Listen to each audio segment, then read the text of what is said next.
why I did that, right? Why? Because normally he's marking the territory. Uh-huh. He has ownership of this territory. Why would he not put a defense up for the territory? Okay. Okay? I see. Okay.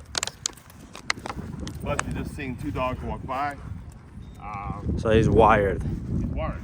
But the thing is that he cannot just stop and do what he normally does. He's been normally running the human animal of the pack. So when he wants to stop and bark to let all the other dogs know in this territory that he's the man. Uh-huh. So wherever he's marking on another dog's territory. It's like wolves mark for the territory. Yep. Dogs do the same thing. That makes sense. Especially a dominant dog. When you walk in the neighborhood, that wind is in your direction, and he already knows that dog's scent that he's competing with for the territory. Uh-huh. So he already knows that dog's scent, and that dog's scent has been blown his direction. That can set the dog off. I see. Now, if that lady was walking her dogs, she had no control of those dogs. She had no control? No control. No control at all. Those dogs were in front of her, doing what they wanted to do. See, he's peeing there. Huh? He just peed there. There you go. Is that what him marking his territory? Pretty much. Yeah, let's see if he's got to go. He's got to go, he'll go. He never pees on the sidewalk. Marking. Okay. And he's so used to marking here. I've seen Jack Russells run upside a tree and just piss on it. Oh, wow. Keep on going. Yeah. I've seen Roddy females jack their leg up like a male dog and piss on a firefighter. Wow. Or a tree. So that, if he had to go pee, he'd have been still peeing. So he's not. Where's he doing right now? He doesn't want to come? No, that's okay. But he's not used to having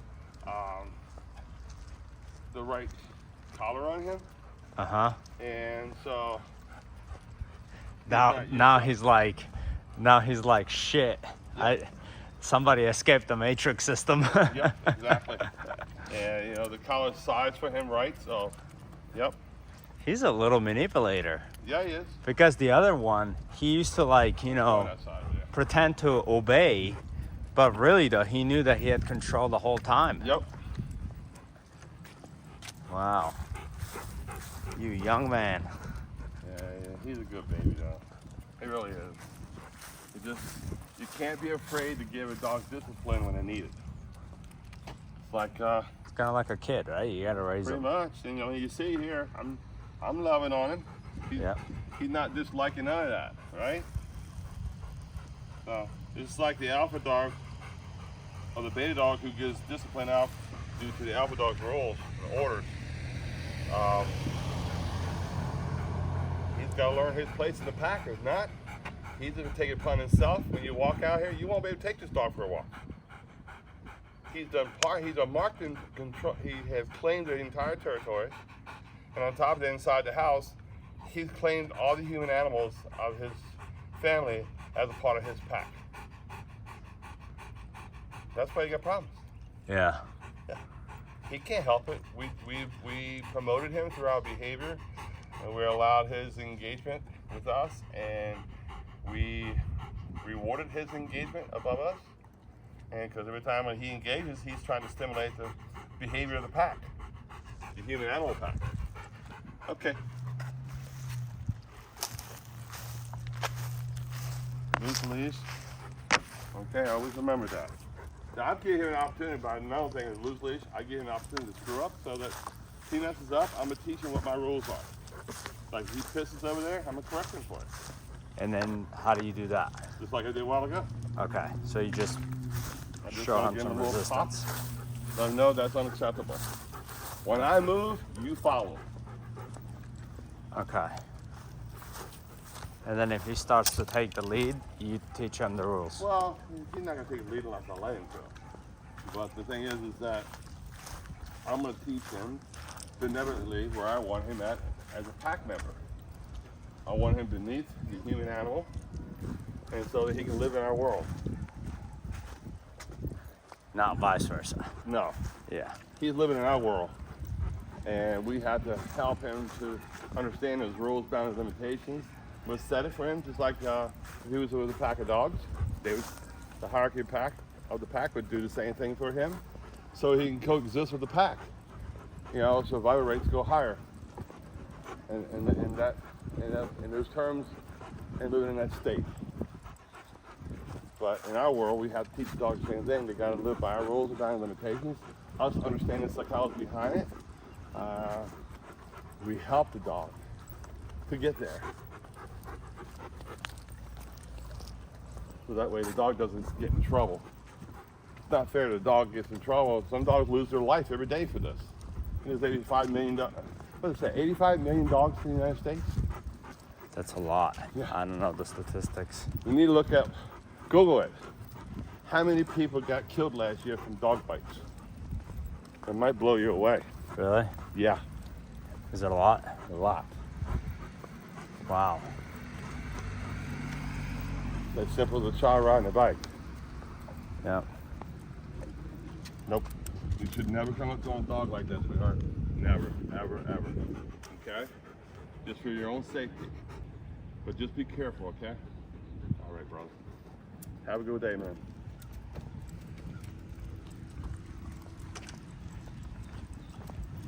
You'd be surprised how many people get killed every year in the United States.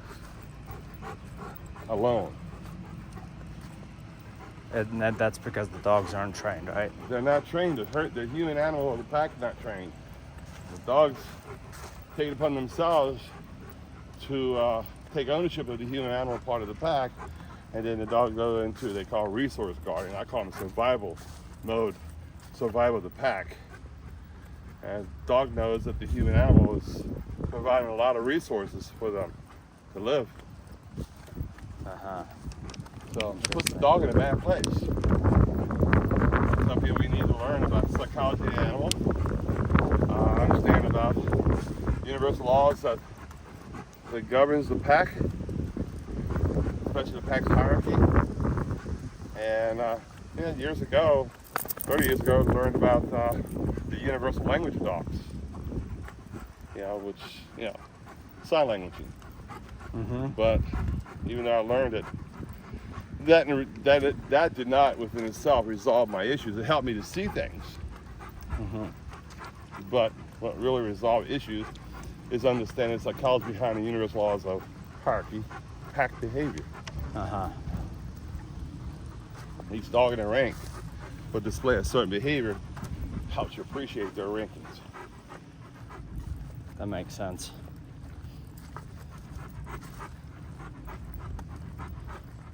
He's a good boy. My thing is, have you ever corrected him like that? I have, but with that leash, it was With the collar. Yeah. The collar sucked. Yeah. I know it did. So This collar here bit him like a dog. Yeah. He wouldn't make those kind of, even if you yanked them hard, he wouldn't. Thing is, what people don't understand, they buy the tools. They really need to have a professional show them how to use the tool. And some trainers will say, or some people as trainers will say, oh, that correction was unnecessary. That's because they don't know enough about dog training. First of all, there's a time and place where dogs correct one another for pack behavior issues. Is that unacceptable or acceptable?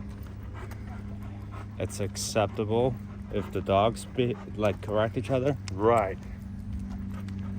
What's the purpose of dogs? A pack of dogs having a hierarchy, and then they have structure, and then when one dog breaks rules about limitations, it gets corrected by the other members of the pack. The hierarchy.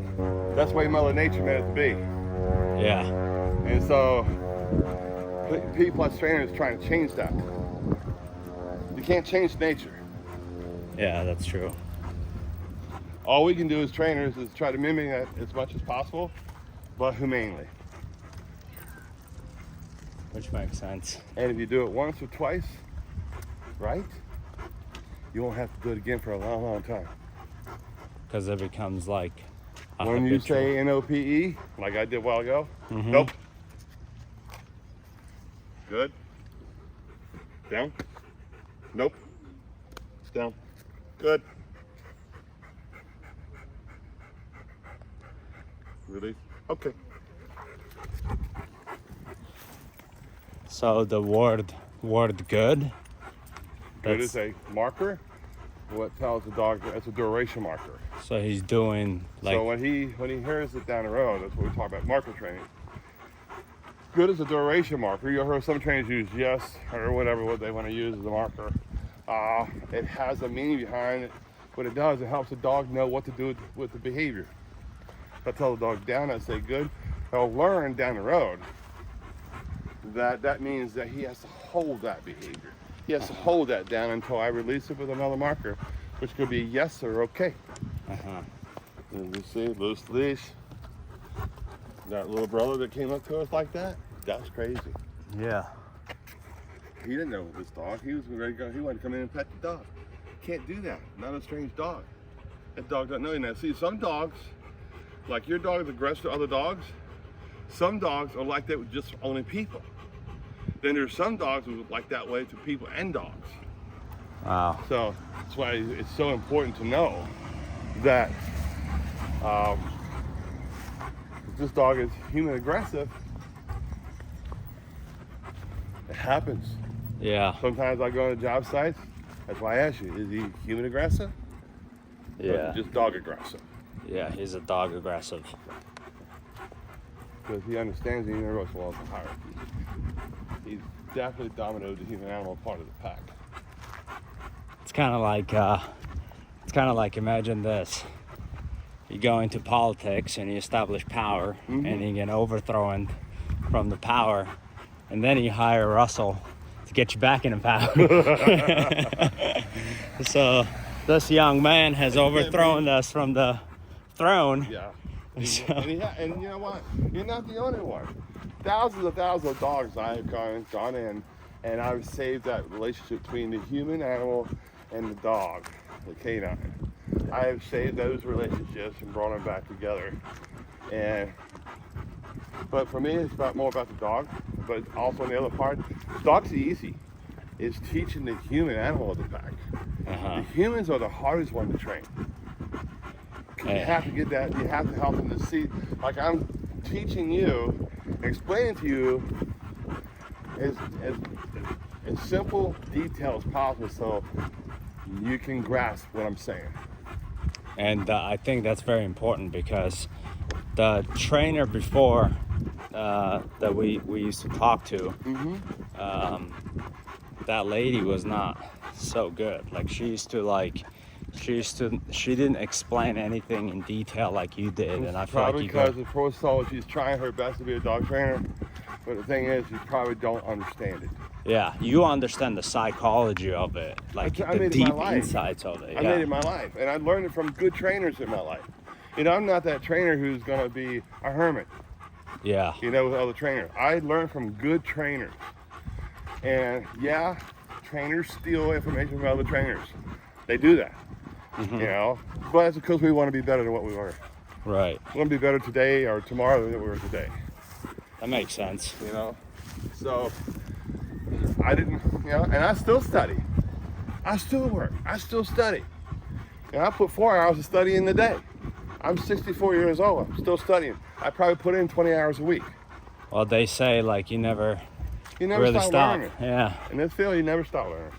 That's why you're the best in the game. Like Well, honestly, like I try to be, but I'm not saying I am. But I try to be.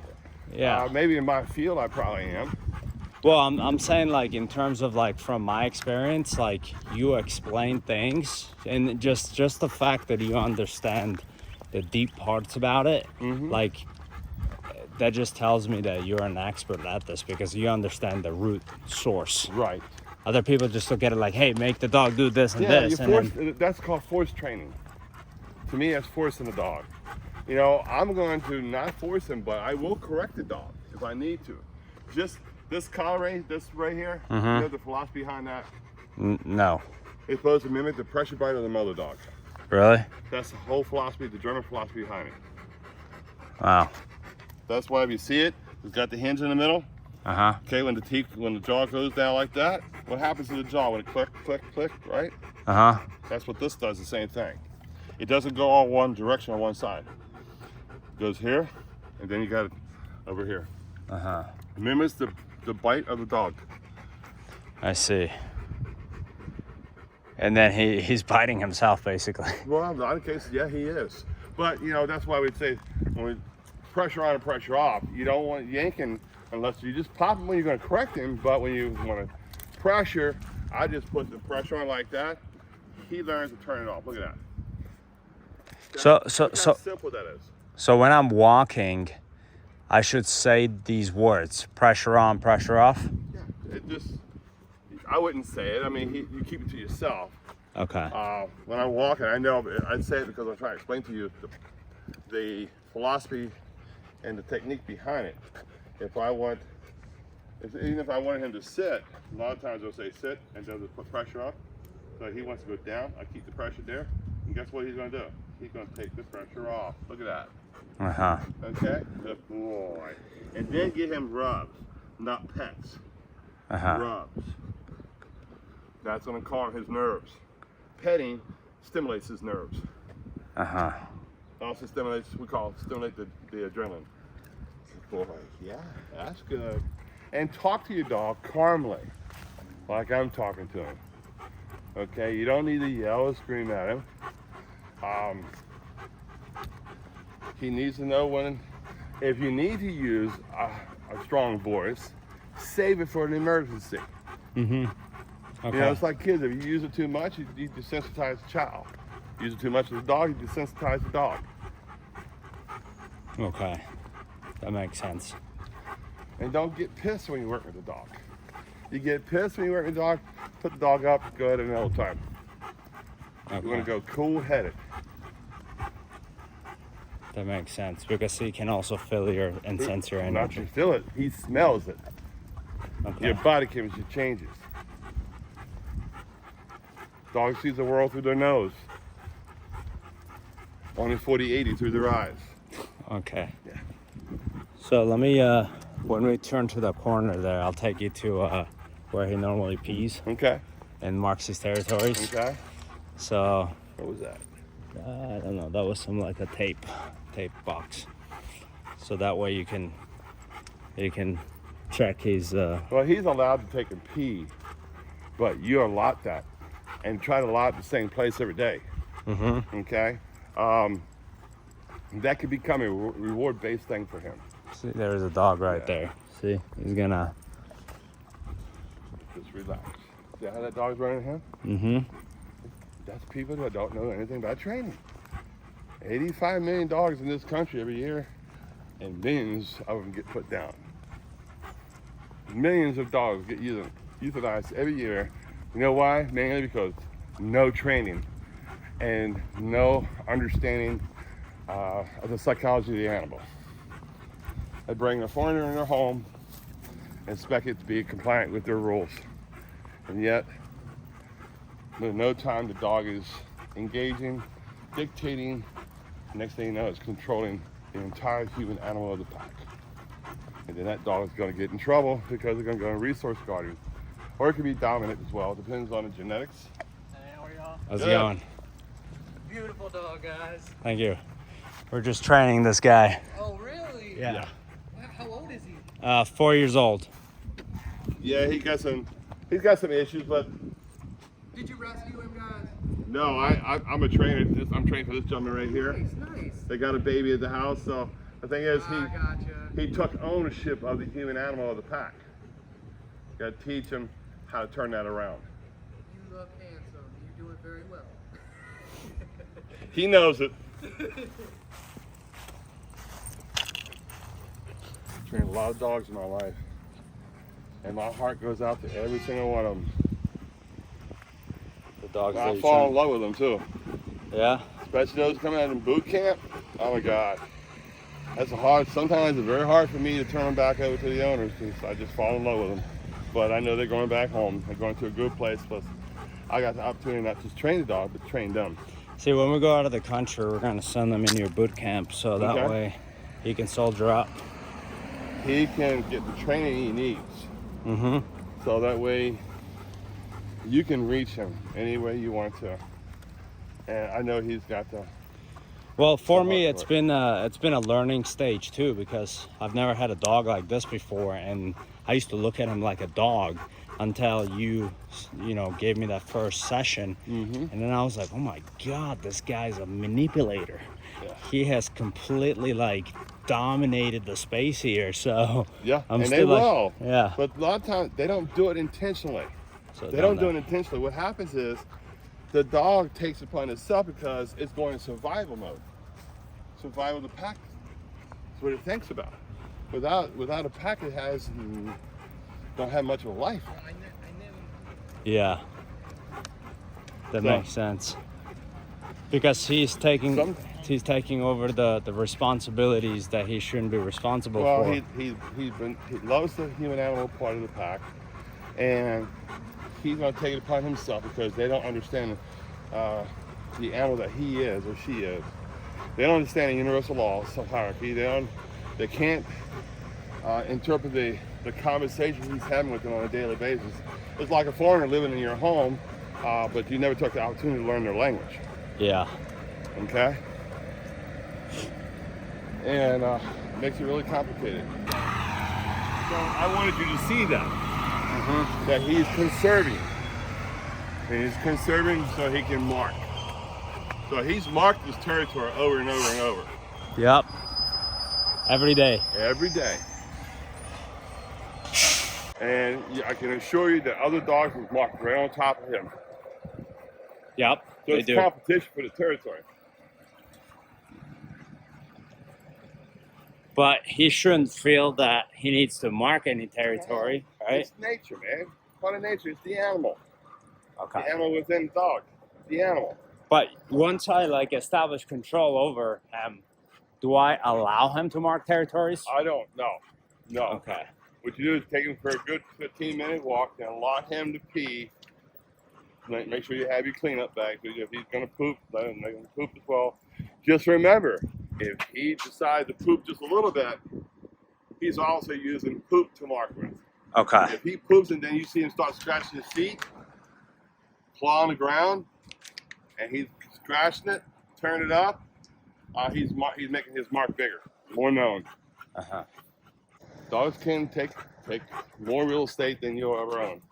And then there are times you walk your dog and you got a long leash, you can let him out in front of you when you give him permission to do so. Yep. That way the dog can be out in front of you, he can smell what he wants to do. But I always do that in the trails. Where I live at, we have a nice place, I mean probably a mile and a half, 2 miles of trails in the woods, and we take dogs back there. I don't care if they mark back there. In a neighborhood like this, I care.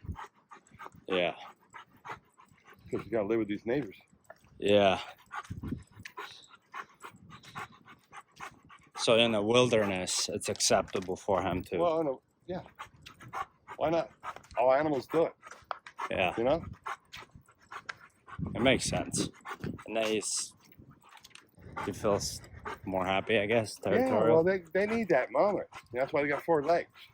They need that moment to have that freedom, too. That's why I like training my dogs to be off leash. They have that moment to have that freedom. Well, they say like Another dogs. reason why I like training is e-collar training, for off leash work. Dogs weren't born with a leash on. Someone said some dog like lasted like 30 years. It was like on Facebook somewhere, and Yeah. apparently like that dog was never leashed. That dog like ate like a raw foods, Mm-hmm. and it just lived outside. Wow. Yeah, it's crazy. Like 30 years the dog lived. Anything's possible. But I do believe in a raw diet. It's more healthy for dogs. Today, they kind of like us. We go to these fast food restaurants, and the foods are loaded with sugars, starches. All they do is put weight on them. You notice something? I've lost 10 inches since last time you seen me. Wow. You know why? Why?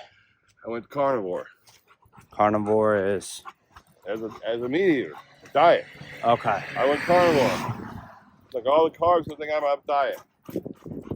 Wow. Yeah, this And is he's I usually learned it from my dogs. I watched my dogs how they got healthy. I had one dog that had cancer.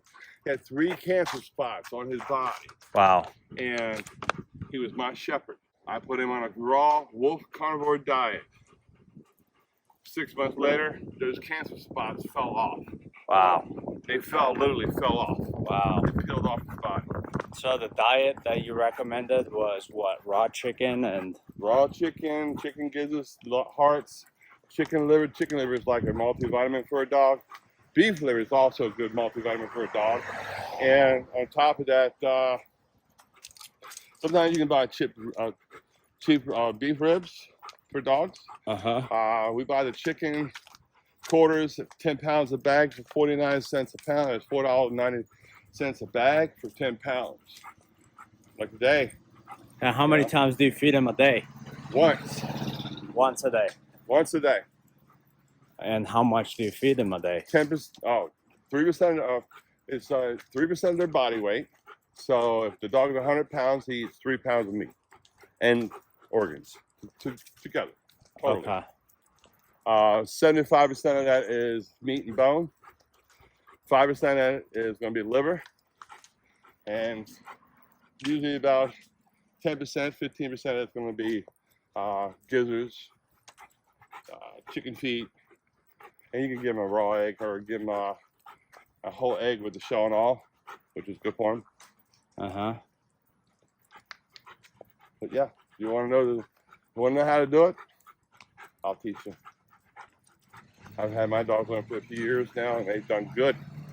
Well, you got to get a mentor that's an expert in something, right? That's right. That's what they say.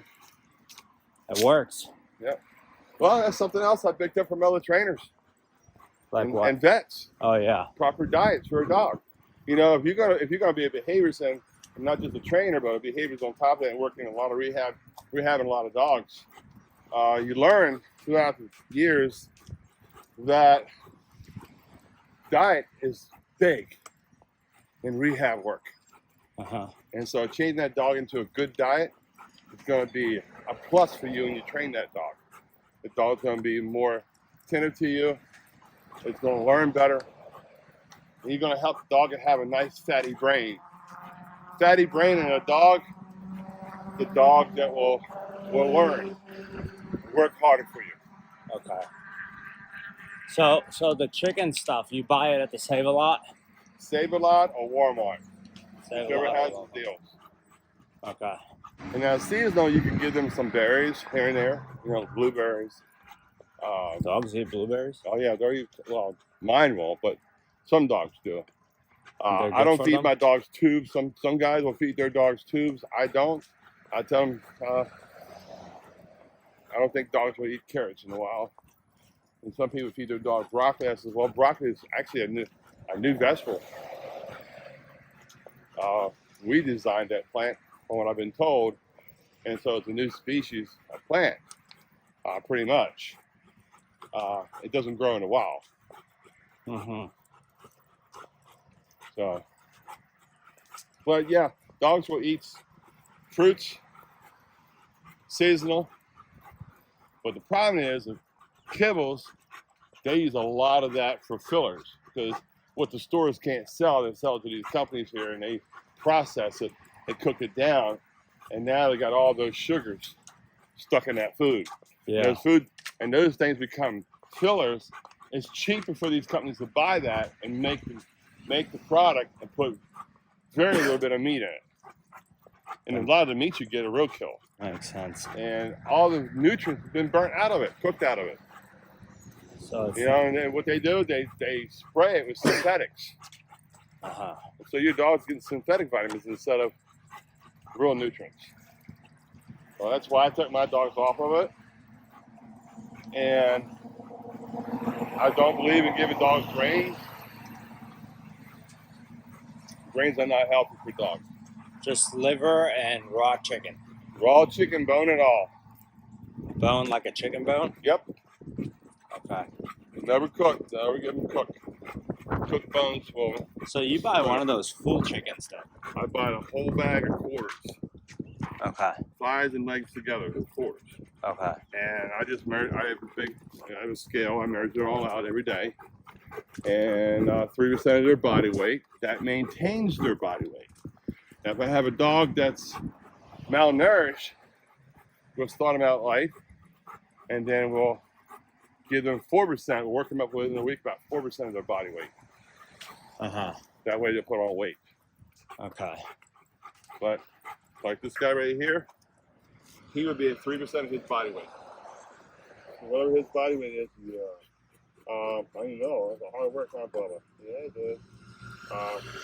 That would build him inside out. That's the beautiful thing about a raw diet. My shepherds are like tanks, built inside out. So with this guy, like right now, he would have probably like sprinkled his piss like everywhere. So he hasn't done that really. Nope. So he's still holding it in. Mm-hmm. So Oh, yeah. when we get to the backyard, do we make him unleash it there? He can if he wants to. So like, let's say like he's saving it to go out and mark a territory again. So what do you do? You're gonna have to do the same thing I just showed you today. Don't let him get away with it. Just okay. Just give him a spot once in a while. Let him go ahead and pee. You pick the spot. Okay, not him. There you go. See now he's peeing. And he just did it again. He hold it. Yep, he hold it in. So I want you to see that. That's another reason why I want to come out here with you. I want you to see what he's actually doing. The psychology behind what he's doing is huge. Yep. Okay? Yep. He is dominant. He's territorial. You know, he could get pissed off at the other dog, not because he's resource guarding you, which is part of it, but the other part is he owns his territory. Yep. And so, in his mind's eye, they're not a part of his pack. So yes, he's going to pull up the front.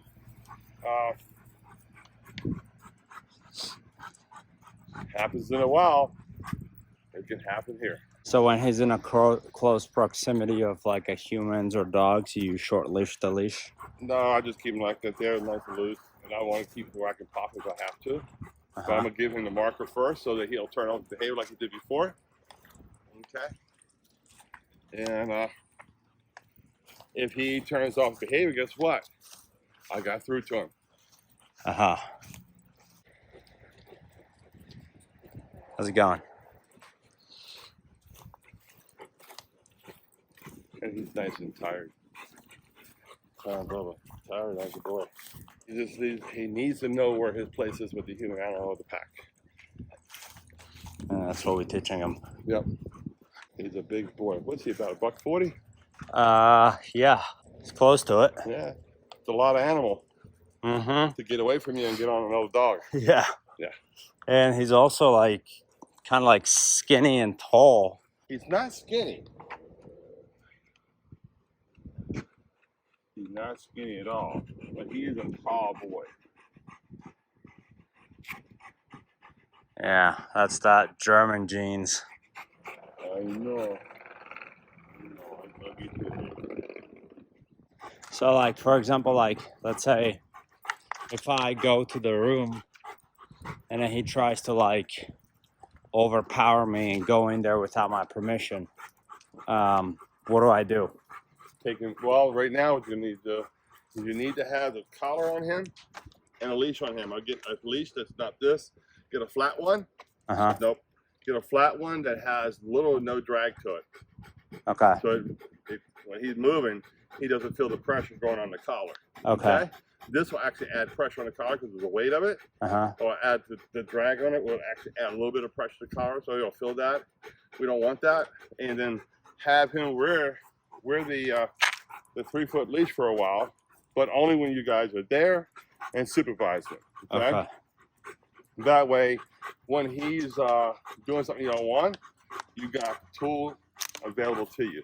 Okay. To take him correct out his behavior and help him know where his boundaries are. Okay. Yep. But like I say again, you'll have to make sure that you do everything. Everybody in the house has to maintain their behavior with him when he's engaging. That has to be shut. That has to be shunned. He's a dominant dog engaging to stimulate the human behavior of the pack. So when you want to give him affection and love, you do it on your terms. And love him. You know? He's your pack. He's a part of your pack. You're not part of his pack. Right.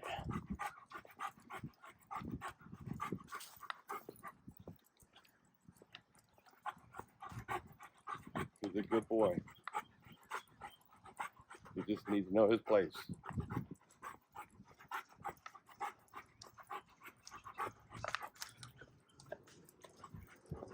And a good baby.